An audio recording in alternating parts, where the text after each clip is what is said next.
کل کے جلسے نے اور احتجاج نے اس حد تک دماغ معوف کر دیے ہیں کہ سامنے دکھائی نہیں دے رہا کہ بندے ہی ہیں یا کوئی اور مخلوق گھومتی پھرتی جا رہی ہے۔ کل کے دن جس طریقے سے شیلنگ کی گئی ہے اور جس طریقے سے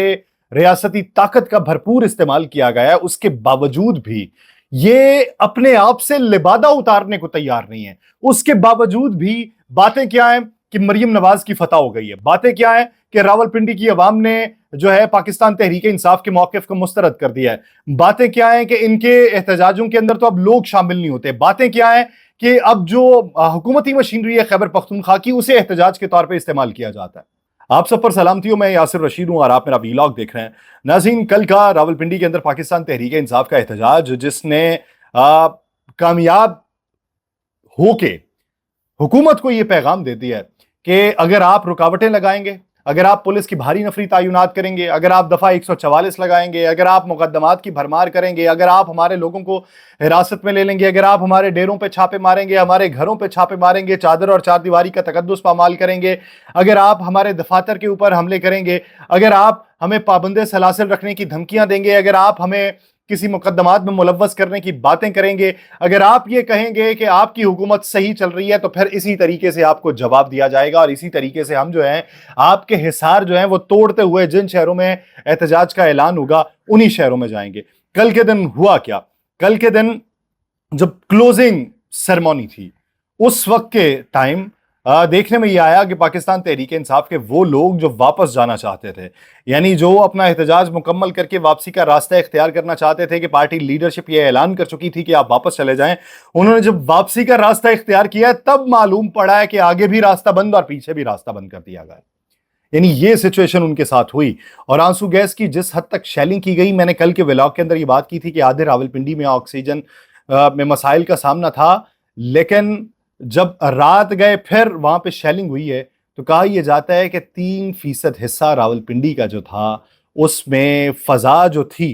وہ اس حد تک وہ آنسو گیس کے شیل سے تعفن زدہ ہو چکی تھی یا مخمور ہو چکی تھی کہ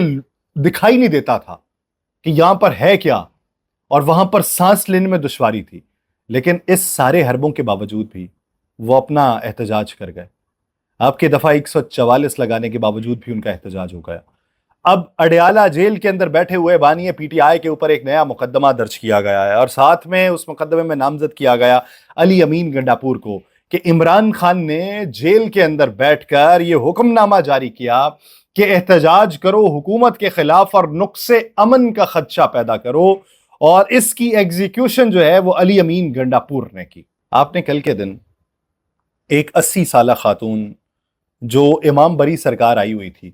اور اسے بعد میں معلوم پڑا کہ یہاں پہ عمران خان کی کال کے اوپر احتجاج ہو رہا ہے، وہ بھی وہاں پہ چلی گئی،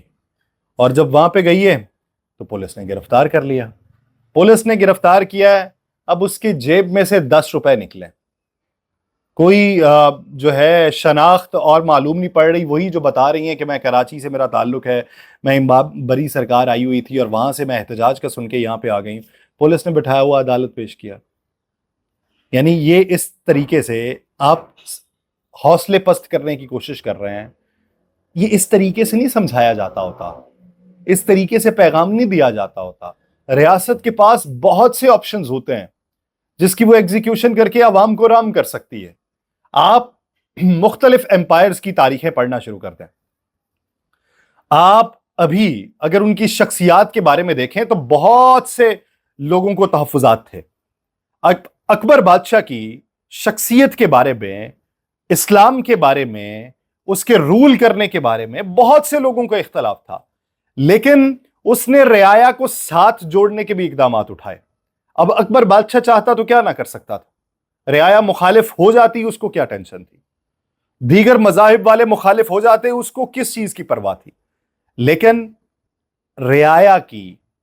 جو حمایت تھی اسے ساتھ جوڑنے کے لیے، کہ اکبر کو اکبر رعایا نے بنایا تھا، وہ خطاب رعایا نے دیا تھا، تو جب وہ اکبر بنا اور اکبر بن کے دکھایا تو رعایا کی حمایت کی وجہ سے بن کے دکھایا، اس نے رعایا کو ساتھ ملانے کے اقدامات اٹھائے۔ آپ آٹومن امپائر کی تاریخ پڑھنا شروع کر دیں تو آپ کو پتا چلے گا کہ جس وقت